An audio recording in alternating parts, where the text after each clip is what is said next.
Hello student, welcome to Guruji classes. बहुत बहुत स्वागत है आपका गुरुजी क्लासेस पर। आज हम करने वाले हैं बीए एलएलबी फर्स्ट सेमेस्टर का, जो हमारे पास एक सब्जेक्ट है इकोनॉमिक्स, जिसका कोड है यहाँ पर BL1004। इस सब्जेक्ट को स्टार्ट करने से पहले मैं आपको कुछ थोड़ी सी इंफॉर्मेशन दे दूं। अगर आप मेरे चैनल पर नए हैं तो मेरे चैनल पर एलएलबी 3 इयर्स की कंप्लीट वीडियोस डली हुई हैं और डल भी रही हैं आगे आने वाले स्टूडेंट्स के लिए, first semester, second semester, third semester, LLB 3 years course के लिए। तो वो वीडियोस मेरे प्लेलिस्ट में मिल जाएंगे आपको, आप वहां से जाके देख सकते हैं। अब बीए एलएलबी 5 इयर्स इंटीग्रेटेड जो कोर्स है उसकी वीडियोस आनी शुरू हो जाएंगी। यहां पर मैं आज से आपको मिलेंगी इकोनॉमिक्स की वीडियो स्टार्ट हो गई। यहां पर इकोनॉमिक्स एक ऐसा सब्जेक्ट है जो स्टूडेंट्स ने कभी इमेजिन भी नहीं करा था कि हमें क्या, अगर जिन्होंने लॉ करने की सोची थी 11th क्लास में कि हमने लॉ करेंगे, 10th के बाद जिन्होंने सोचा कि हम लॉयर बनेंगे या जुडिशियल में जाएंगे, but they had never thought कि we will have to study the economics. So अब यहां पर आपका एक सब्जेक्ट आ गया है जो कि है BL1004, जिसका कोर्स है BLLB 5 इयर्स इंटीग्रेटेड कोर्स के लिए। यहां पर फर्स्ट सेमेस्टर की हम बात कर रहे हैं, इकोनॉमिक्स एंड लॉ एक सब्जेक्ट है हमारे पास, इकोनॉमिक्स एंड लॉ 5 इयर्स के लिए। जो बच्चे बहुत घबराए हुए हैं कि इकोनॉमिक्स का सब्जेक्ट आ गया, इंग्लिश मीडियम से हमने पढ़ना है तो किस तरीके से पढ़ा जाएगा, तो हिंदी मीडियम में भी मैं समझाता जाऊंगा आपको। हिंदी मीडियम के आपको नोट्स बराबर मिलेंगे, नोट्स की पीडीएफ मिलेंगी आपको, इन सारे नोट्स की पीडीएफ मिल जाएंगे आपको।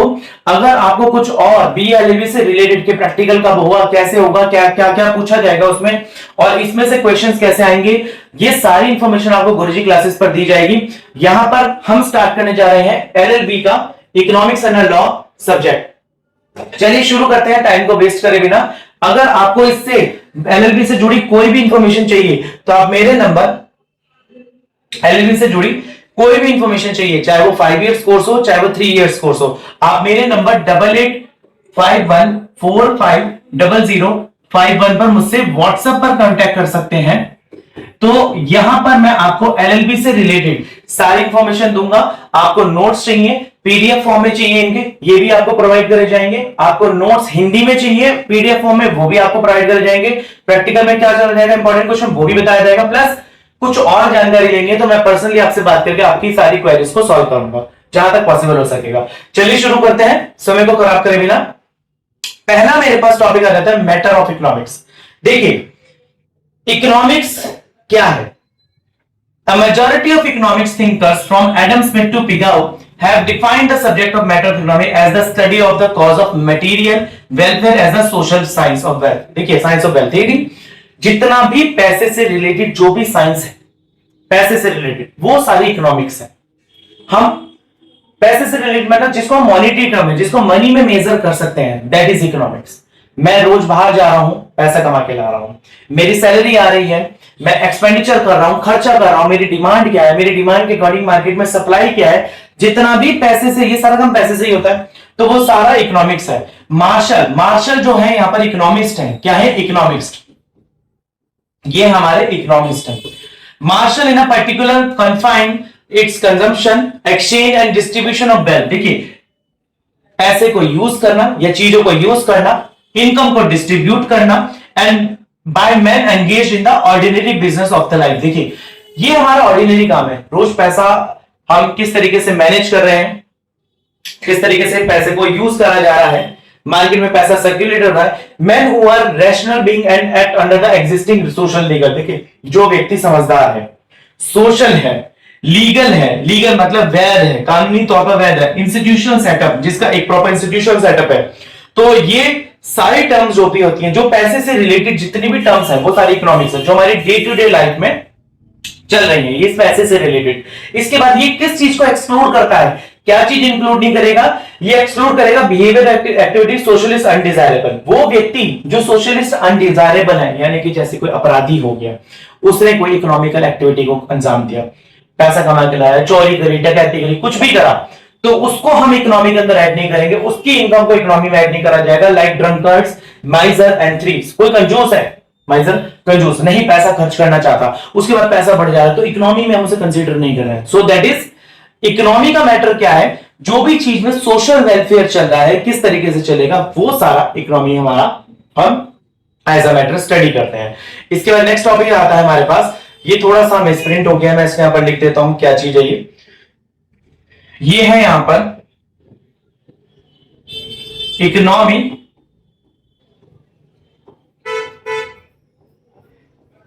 As a science.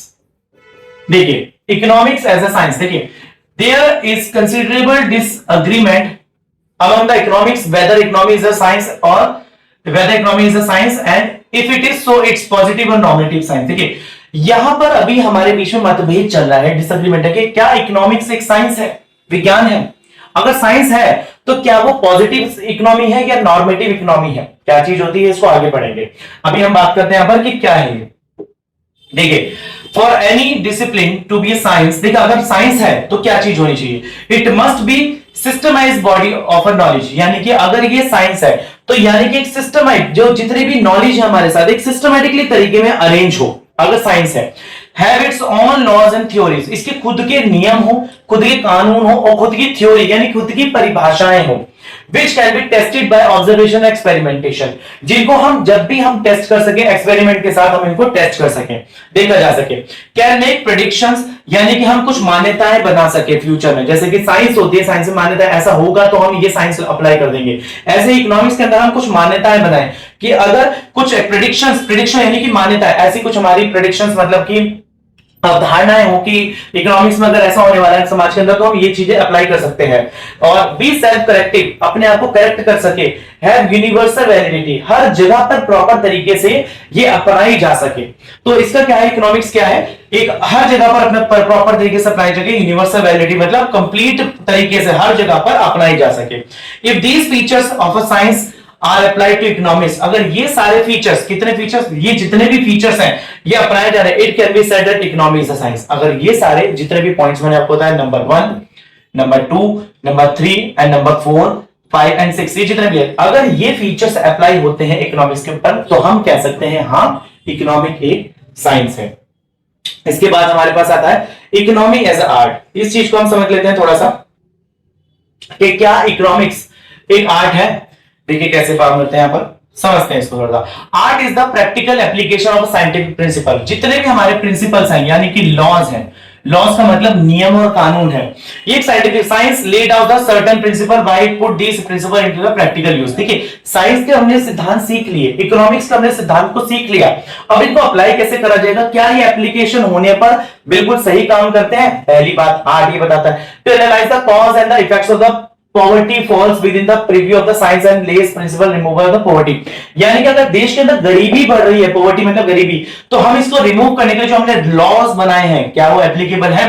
Science art in this sense, देखिए however certain economist do not consider it advisable to treat the economy as a both science and art. ठीक है, कुछ इकोनॉमिस्ट नहीं मानते कि साइंस एक जो इकोनॉमिक्स है वो एक साइंस है और आर्ट है, कुछ का मानना नहीं है। देखिए सबके मत अलग अलग होते हैं, सबके हमारे पॉइंट्स अलग अलग हैं। Economic this will be turn reactive the effectiveness the corresponding art. देखिए पर कई जगह पर ज्यादातर यूनिवर्सिटी यही बोला जाता है कि इकोनॉमिक्स जो है एक साइंस जिसके नियम है और आर्ट यानी कि जिन नियमों को हम अप्लाई कर रहे हैं वो आर्ट है। इसके बाद therefore any attempt to solve the practical economic problem in full will so complicate the problem that the work may become hopeless। देखिए अगर कुछ कॉम्प्लिकेशंस आती हैं तो होपलेस हो जाएगा काम और हम घबरा जाएंगे, यार हमने तो ये लॉ बनाए थे ये एप्लीकेबल ही नहीं हो पा रहे हैं। तो यहां पर for this reason Marshall regarded economics as a science pure and applied. देखिए जो मार्शल है इसी कारण से मार्शल ने इकोनॉमिक्स को एक साइंस बताया है, pure applicable rather than science and art. ठीक है, मार्शल ने क्या माना,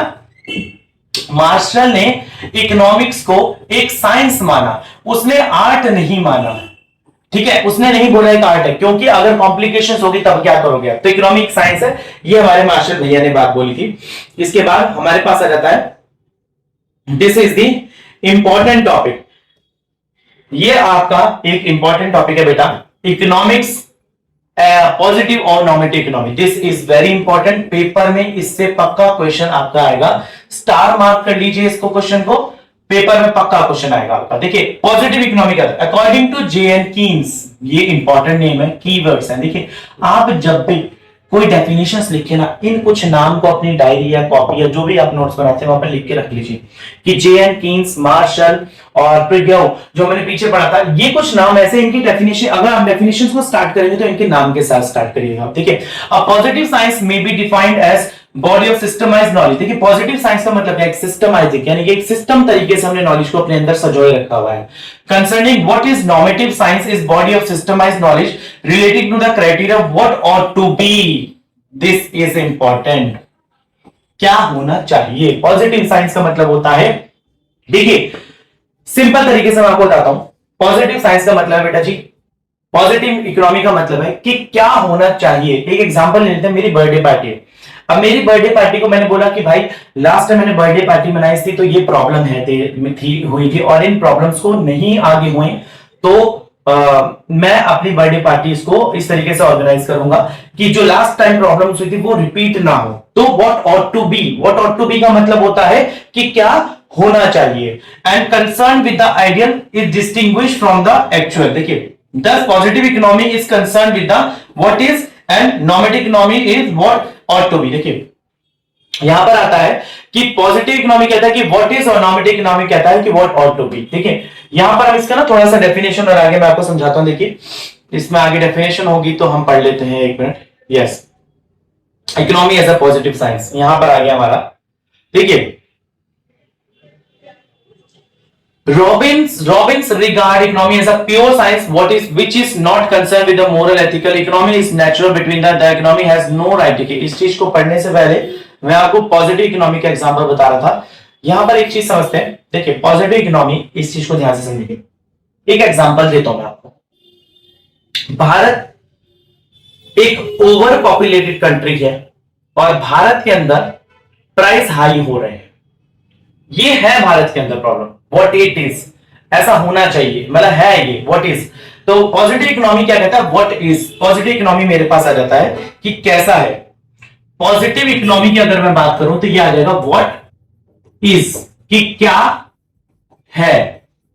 और नॉर्मेटिव आता है क्या होना चाहिए। नॉर्मेटिव इकोनॉमी आता है क्या होना चाहिए और पॉजिटिव इकोनॉमी कहता है क्या है। देखिए भारत देश एक ओवर पॉपुलेटेड है, बिल्कुल है, जिसकी वजह से प्राइस बढ़ रहे हैं। तो ओवर पॉपुलेशन, भाई प्राइस, पॉपुलेशन ज्यादा है तो डिमांड बढ़ेगी, डिमांड ज्यादा है तो प्राइस बढ़ेगा, सिंपल सी बात है। और नॉर्मेटिव इकोनॉमी कहता है कि क्या होना चाहिए। अब नॉर्मेटिव, इसका एग्जांपल इस तरीके से लेते हैं। नॉर्मेटिव इकोनॉमी वाले कहते हैं कि भैया भारत को ओवर पॉपुलेटेड कंट्री नहीं होना चाहिए और भारत को अपने प्राइस, हाई प्राइस को कंट्रोल करना चाहिए। अब ऐसा तो कैसे नहीं हो सकता भैया, भारत ओवर पॉपुलेटेड होता जा रहा है, हम इसको कैसे रोकें। ऑलरेडी हमारे गवर्नमेंट इस चीज के लिए बहुत सारे अभियान चला रही है, पॉलिसीज निकाल रही है, बट इवन देन भारत एक ओवर पॉपुलेटेड कंट्री है। तो व्हाट ऑट टू बी बोलता है कि नॉर्मेटिव इकोनॉमी, और व्हाट इज बोलता है पॉजिटिव इकोनॉमी। तो पॉजिटिव इकोनॉमी क्या है और नॉर्मेटिव इकोनॉमी कैसा होना चाहिए, ये चीज पर आती है। सिंपल सी बात, हमारे पास पॉजिटिव इकोनॉमी और यहां पर एक आता है economy as a positive science. अगला टॉपिक मेरे पास आ गया यहां पर पॉजिटिव इकोनॉमी जो है पॉजिटिव साइंस के रूप में कैसे। देखिए Robin regards economy as a pure science और what is which is not concern with the normal ethical question. एक प्योर साइंस बताता है जो कि नॉर्मल एथिकल क्वेश्चन को नहीं लेता। Economy is natural between ends. देखिए इकोनॉमिक्स जो है एक नेचुरल है, हमारे देश के अंदर जितना भी पैसे से रिलेटेड काम चल रहा है वो नेचुरल है।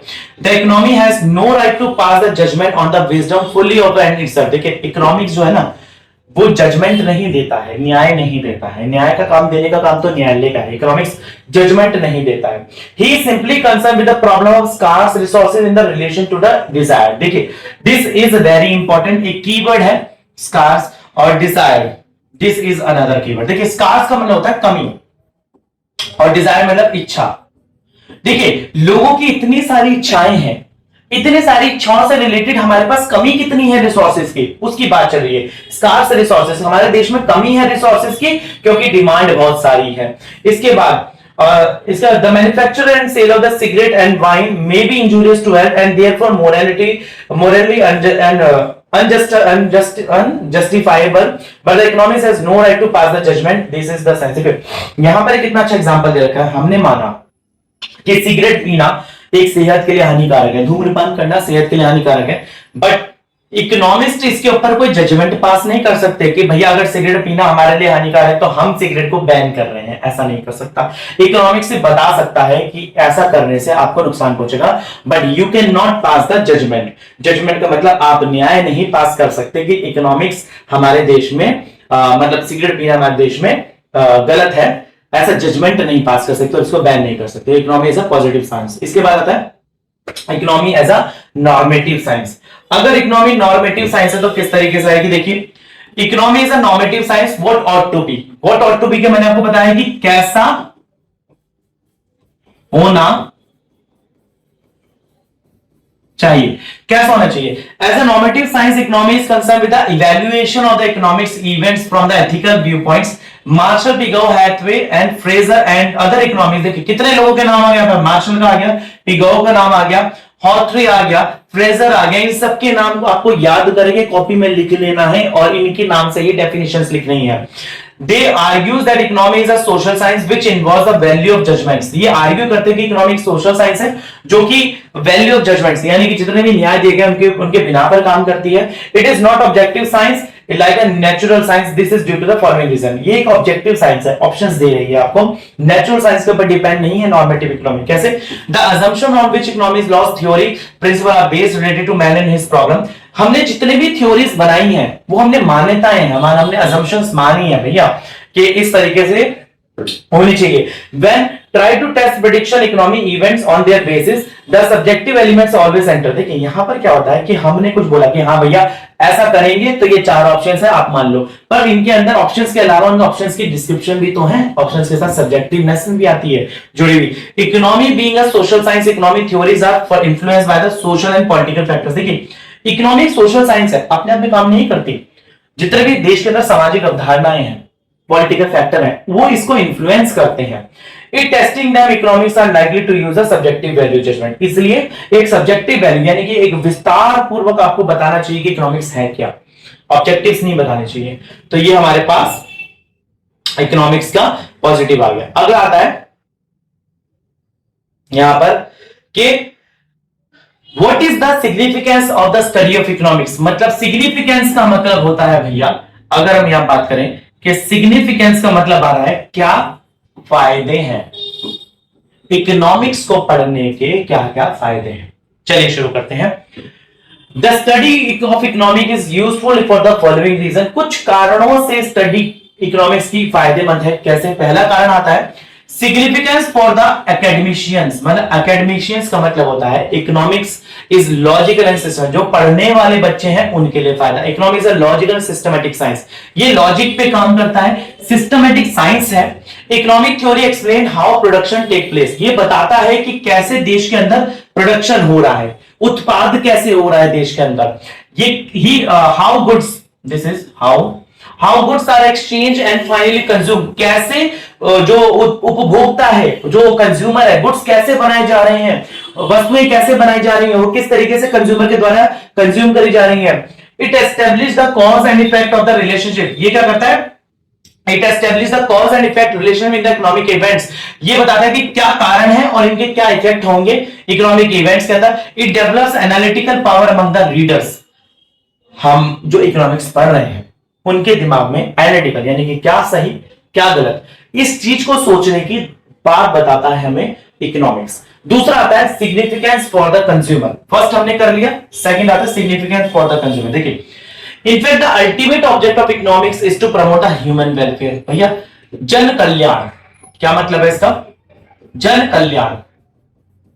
भैया इकोनॉमिक्स का मतलब है कि जन कल्याण करना। भैया finally significance of the consumer, consumer का वेलफेयर हो। कंज्यूमर का मतलब क्या होता है? उपभोक्ता यानी कि कंज्यूमर, ग्राहक। All economic activities are perform the welfare of the consumer, सारी ग्राहक के फायदे में है। एवरी प्रोड्यूसर और सप्लाइज आल्सो कंज्यूमर। देखिए हर जो प्रोड्यूस यानी कि अगर सपोज करो मेरी कोई फैक्ट्री है तो मैं भी तो एक तरीके से कंज्यूमर ही हूं ना, क्योंकि मैं फैक्ट्री में सामान रॉ मटेरियल बाहर से खरीद के ला रहा हूं और खरीद के लाने के बाद मैं उसको आगे सप्लाई कर रहा हूं बनाकर मैन्युफैक्चर करके, तो मैं भी कंज्यूमर हूं। The theory of economy abounds in such doctrine which help the consumer to maximise their welfare. ये ऐसा डॉक्ट्रिन यानी कि ऐसा नियम बनाता है कि कंज्यूमर का वेलफेयर होता रहे, ये हमें यहां से पता लगता है। थर्ड आता है यहां पर सिग्निफिकेंस फॉर द प्रोड्यूसर्स। भैया जो उत्पादक हैं, जो प्रोड्यूसर है, जो चीजें बना रहे हैं, the aim of the producer is to find the least cost and combination.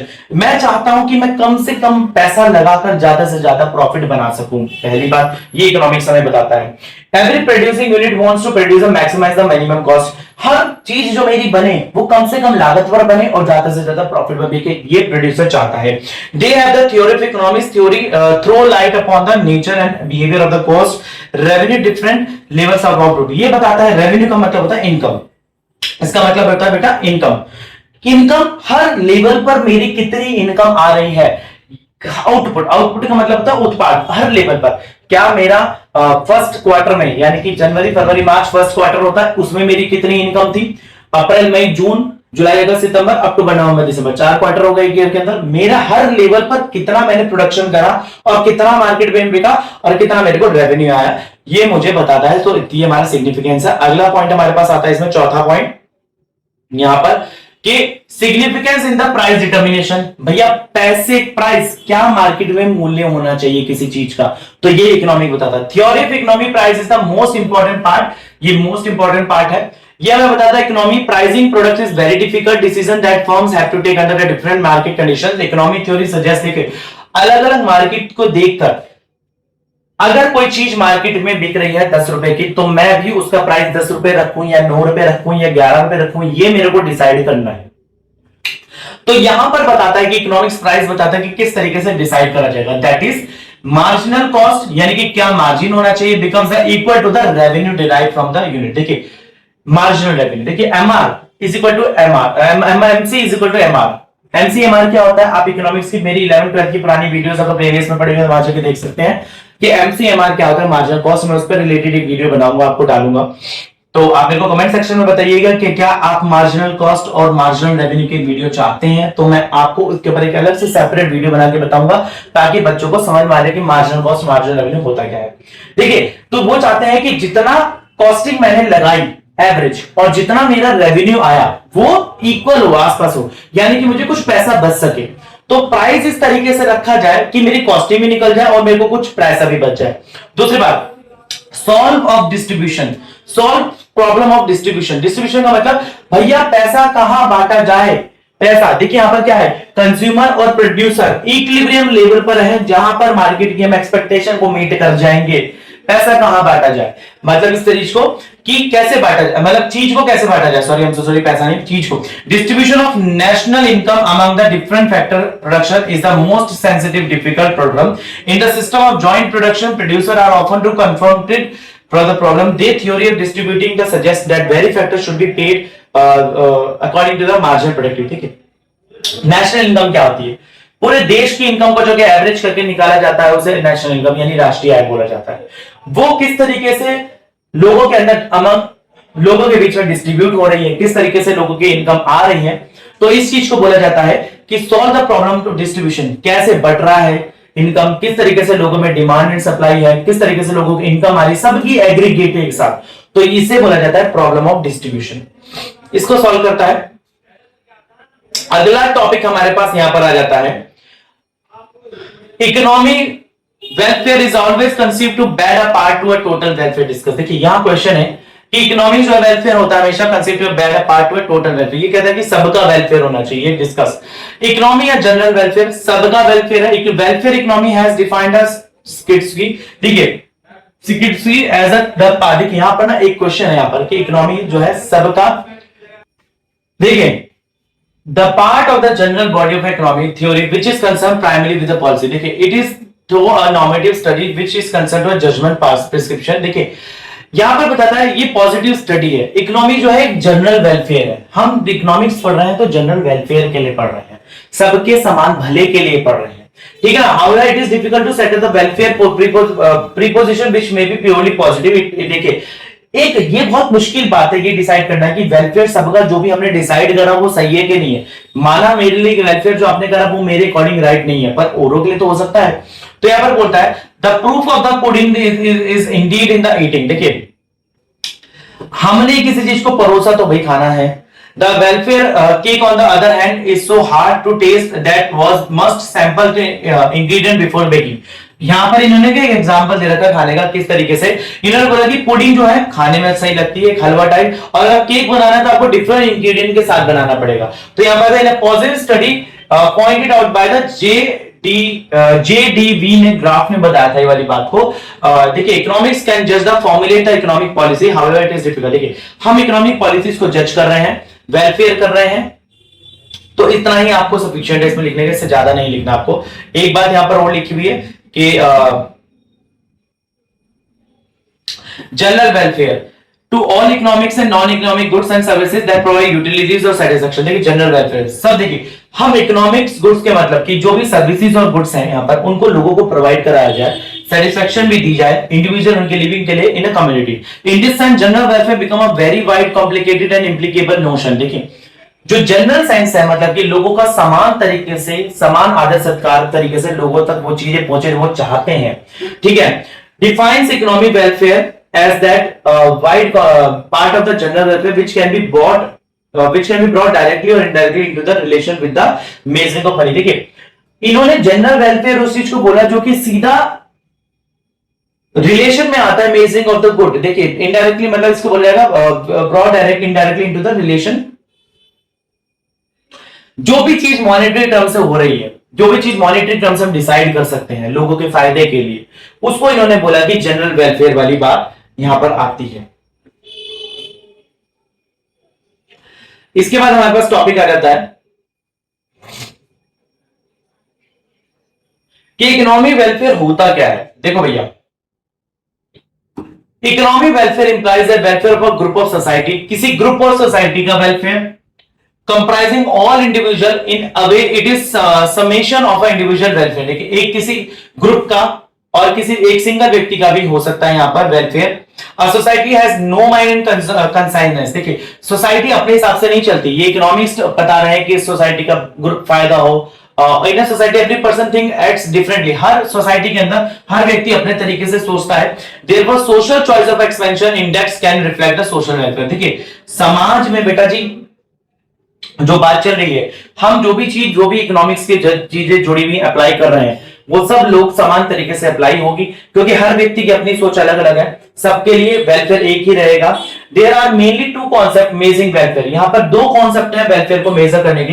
The first relate to Pareto improvement whereby the social welfare increases when society as a whole is better और without making any individual worse. देखिए कि यहां पर एक पहला होता है यहां पर रीजन कि किसी एक व्यक्ति का वेलफेयर सोचने से बढ़िया हम सोसाइटी का वेलफेयर सोचेंगे, ठीक है।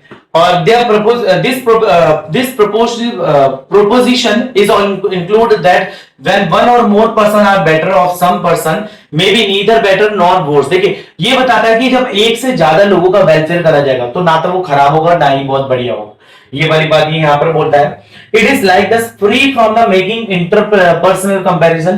Hayek, Calder and Sivorsky have explained social welfare in the Partian sense in terms of the compensation of the principle। देखिए इसका मतलब होता है यानी कि जितने भी सिद्धांत हैं उनको कंपनसेट करा जाए, उनको एक तरीके से मुआवजा दिया जाए, बताया जाए कि हाँ भाई इस तरीके से हम पूरे सोसाइटी का वेलफेयर कर रहे हैं, किसी एक व्यक्ति का वेलफेयर नहीं कर रहे हैं। तो क्योंकि सब लोग एक को खुश नहीं कर रहे हैं, हम पूरी सोसाइटी के लिए चीज बना रहे हैं। अगला हमारे पास टॉपिक आ जाता है यहां पर positive economics and welfare economics. देखिए positive economic is concern with what is, हमने पढ़ लिया था।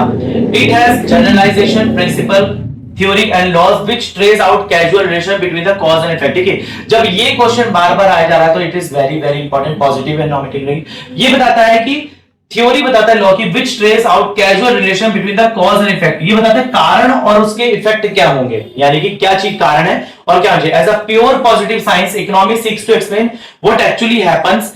ये बताता है कि क्या अभी हो रहा है and not what ought to be, और कैसा नहीं होना चाहिए। Welfare economics on the other hand is a normative economy. Welfare देखिए नॉर्मेटिव इकोनॉमिक हमने पढ़ा, पॉजिटिव आ गया, ये पॉजिटिव इकोनॉमी आ गया हमने पढ़ लिया। और वेलफेयर इकोनॉमी का एक अलग नाम होता है नॉर्मेटिव इकोनॉमी। इसको ऑलरेडी हम पढ़ चुके हैं नॉर्मेटिव इकोनॉमी को। ये बताता है कि कैसा होना चाहिए cause effect. To be deriving conclusion from this relation, it seeks to evaluate the various results and to be distinguished between them from normative point of view। ये बताता है कि कैसा होना चाहिए नॉर्मेटिव पॉइंट ऑफ व्यू से। In other words welfare economy is concern with the policy that with the judgement and prescription. ये बताता है वेलफेयर इकोनॉमी जो है यहां पर बताता है कि कैसी जजमेंट और प्रिस्क्रिप्शन होनी चाहिए, कि क्या चीजें होनी चाहिए, व्हाट ऑट टू बी। इस चीज को हमने पढ़ लिया। अगला टॉपिक हमारे पास आता है लॉ एंड इकोनॉमिक्स। यस, अब हमारे लॉ के स्टूडेंट्स को हमें बताना है कि क्या लॉ और इकोनॉमिक्स का क्या मेल है, हम क्यों पढ़ रहे हैं इकोनॉमिक्स। देखिए, However, this is not a one-way traffic. ये one-way traffic एक तरफ की बात नहीं है। As economics has influenced law, has also influenced the economics. देखिए, अगर लॉ ने इकोनॉमिक्स को इन्फ्लुएंस करा है, प्रभावित करा है, तो इकोनॉमिक्स ने भी लॉ को प्रभावित करा है। There are instances where both economics and law have influenced each other. यहाँ पर बहुत सारे उदाहरण हैं जिसमें इकोनॉमिक्स में लॉ और इकोनॉमिक्स ने एक दूसरे को प्रभावित करा है। This classic example is the development of the trust. ये कहता है कि एक डेवलपमेंट ट्रस्ट है। Trust was originally design to protect the social position. ये ओरिजिनली डिजाइन हुआ था सोशल प्रोविजन, यानी कि जो ट्रस्ट था, विश्वास था, वो सोशल प्रोविजन के लिए डिजाइन हुआ था,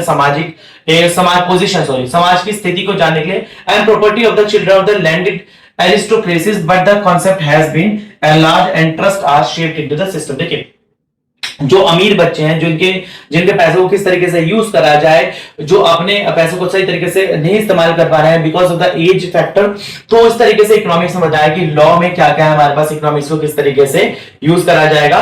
प्रोटेक्टिंग ट्रेड यूनियन को प्रोटेक्ट करने के लिए, रिलीजियस ऑर्गेनाइजेशन को प्रोटेक्ट करने के लिए, और एजुकेशन इंस्टीट्यूशन को प्रोटेक्ट करने के लिए हमने लॉ को इकोनॉमिक्स के साथ जोड़ दिया, इन सब चीजों को, ताकि हमें इकोनॉमिक्स की नॉलेज है, इसलिए हमने लॉ को इकोनॉमिक्स के साथ जोड़ दिया। एक हमारे पास आता है land reform, and this is very important question. बच्चे, इसमें से पक्का क्वेश्चन आता ही आता है। यहां पर हम चीज को समझेंगे थोड़ा सा। देखिए, द इंडियन नेशनल कांग्रेस,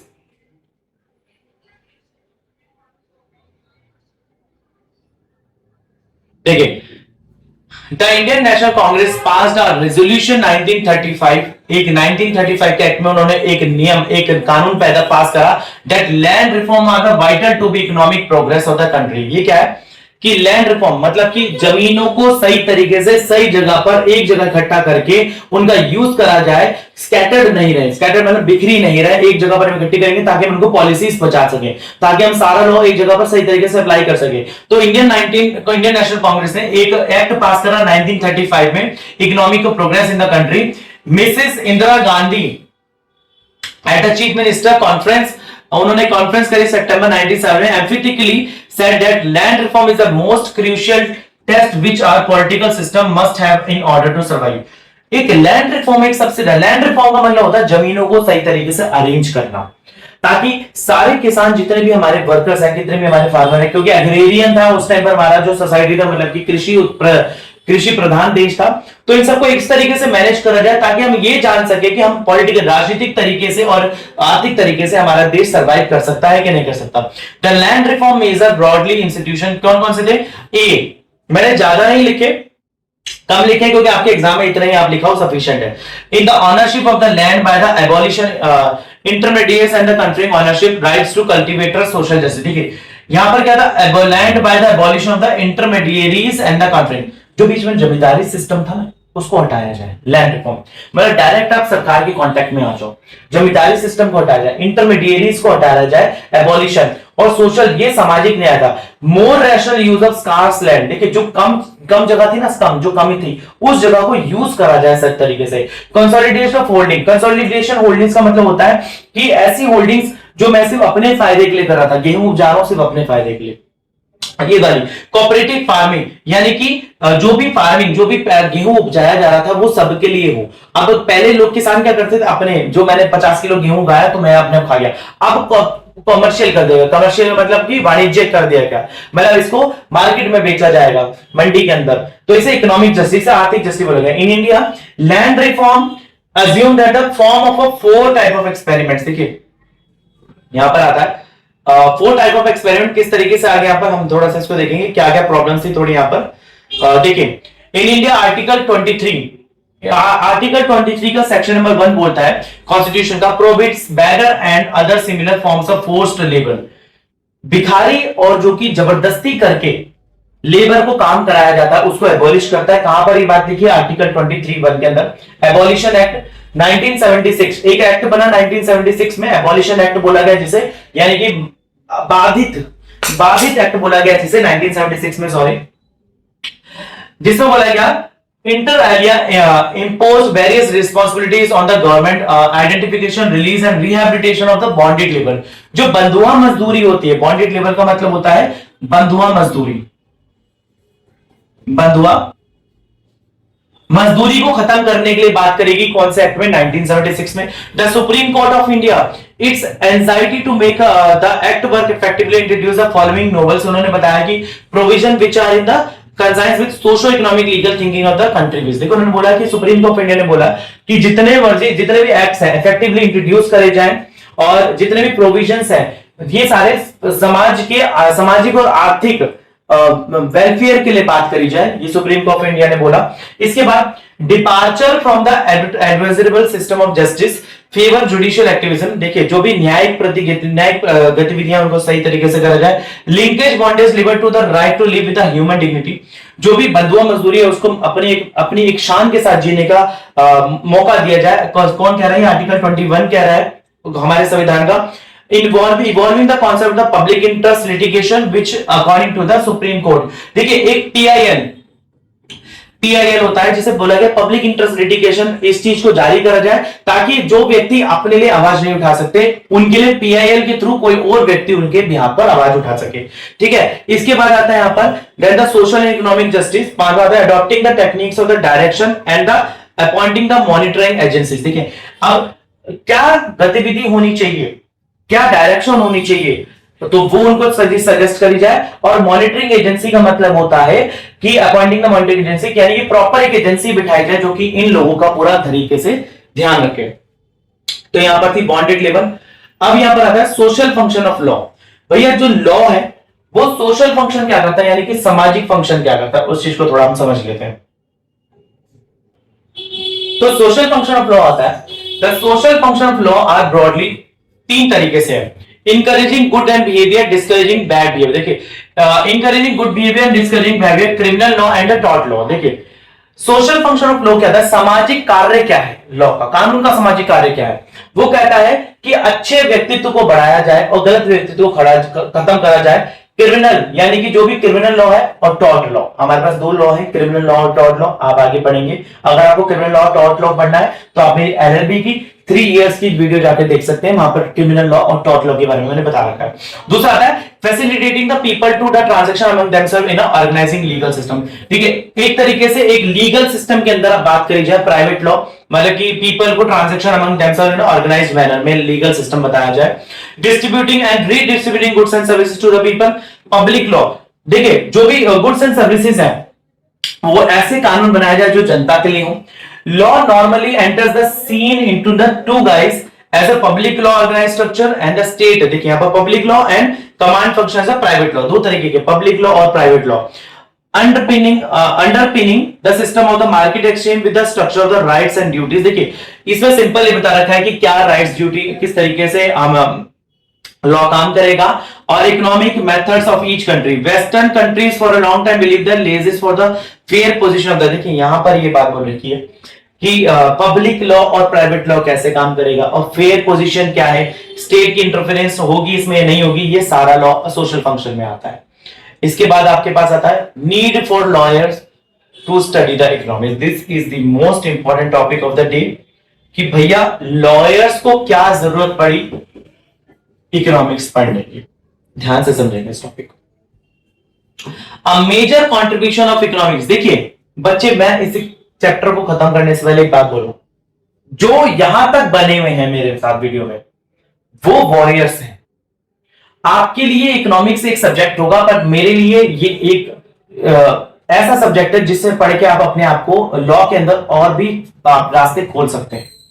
जो लास्ट तक वीडियो में बने हुए वो वॉरियर्स हैं, मतलब उन्होंने ठान ली है कि भैया हम अपने BA LLB में टॉप करेंगे, अच्छे मार्क्स लाएंगे। बेटा अगर नहीं पढ़ने का मन करे तो एक अपने पेरेंट्स की शक्ल देख लेना कि वो कितना मेहनत करते हैं आपके। यहां तक अगर आप मेरे साथ वीडियो में बने हो तो इट मींस आपको इंटरेस्ट आ रहा है, आप लॉ इकोनॉमिक्स पढ़ रहे हो। नहीं समझ में आ रहा कोई कॉन्सेप्ट, आप मेरे को व्हाट्सएप पर मैसेज करिए, नीचे कमेंट सेक्शन में कमेंट करिए, मैं आपकी पूरी प्रॉब्लम को, कोई टॉपिक अगर वीडियो में सही तरीके से नहीं समझा पाया, आपको पर्सनली कॉल पर समझाने की पूरी कोशिश करूंगा, 1-on-1 वीडियो कॉल पे भी कोशिश करूंगा, पॉसिबल होगा मेरे टाइम के अकॉर्डिंग।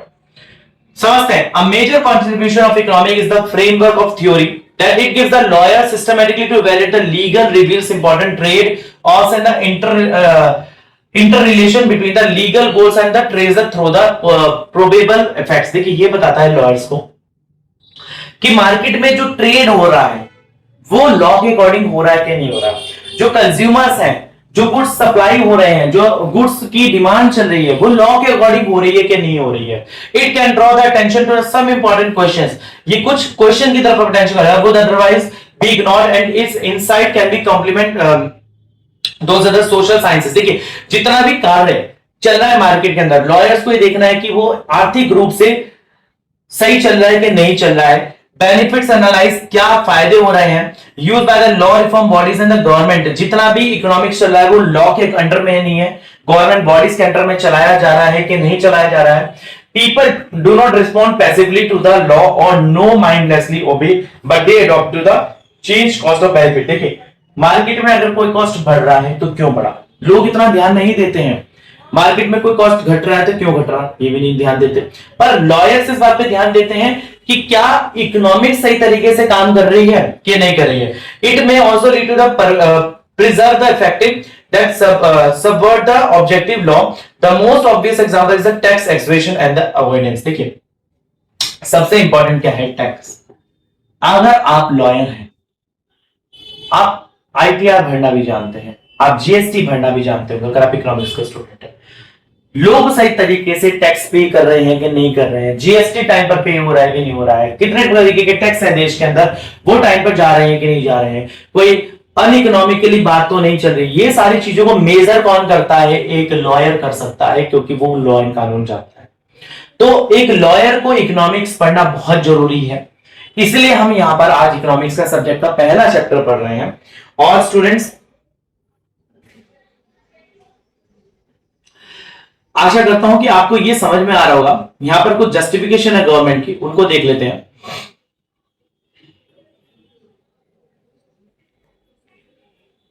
यस, कुछ गवर्नमेंट की जस्टिफिकेशंस है और ये इसी के साथ ये आज का लास्ट टॉपिक है इस चैप्टर का। Justification for government regulations over economy. देखिए गवर्नमेंट क्या कहती है, control of monopoly power. Market के अंदर कोई एक व्यक्ति अपनी तो नहीं चला रहा, मोनोपोली का मतलब एकाधिकार, क्या बाजार के ऊपर किसी एक व्यक्ति का अधिकार तो नहीं चल रहा, ये मोनोपोली पावर को कंट्रोल करता है लॉ, और लॉयर भी कंट्रोल करता है। Economic rent control.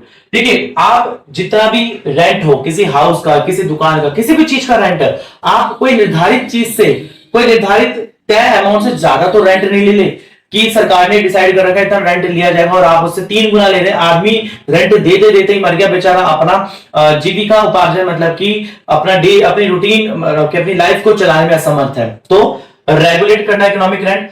Correcting for spillover. Spillover मतलब regulation are needed to be compensate to the fact that price of product does not reflect certain major cost that is production and imposed by economy. देखिए किसी भी चीज का price इतना तो नहीं है कि मार्केट में बेचारा कंज्यूमर जो है सरवाइव कर रहा, मतलब कि सरवाइव नहीं कर पा रहा है, तो उसको सही तरीके से रेगुलेट करके इंपोज करा जाए।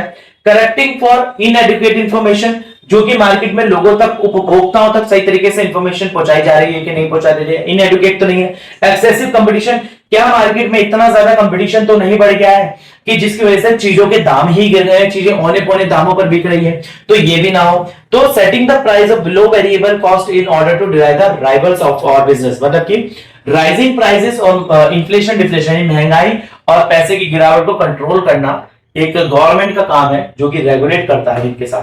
तो स्टूडेंट्स इसी के साथ ही आपका यहां पर इकोनॉमिक्स का पहला चैप्टर मैंने कंप्लीट करा दिया। जितने इंपॉर्टेंट टॉपिक्स थे मैं ढूंढ के लाया यहाँ पर आपकी बुक में से छांटकर, और वो मैंने यहाँ पर सारे आपको बता दिए। इसके इंपॉर्टेंट क्वेश्चंस अगर आपको चाहिए इस चैप्टर से रिलेटेड तो मेरे नंबर मैं आपको बताया था 8851450051 8851450051 पर आप मेरे को व्हाट्सएप करिए। इस चैप्टर से रिलेटेड इंपॉर्टेंट क्वेश्चन मैं आपको दूंगा। पूरे 5 साल तक आपको जो भी नोट्स चाहिए आपको मैं पूरी इंफॉर्मेशन दूंगा। विनय शर्मा। और अगर आपने मेरा चैनल पर लाइक शेयर सब्सक्राइब नहीं करा तो प्लीज कर लीजिए। मिलते हैं अगली वीडियो में, तब तक के लिए धन्यवाद।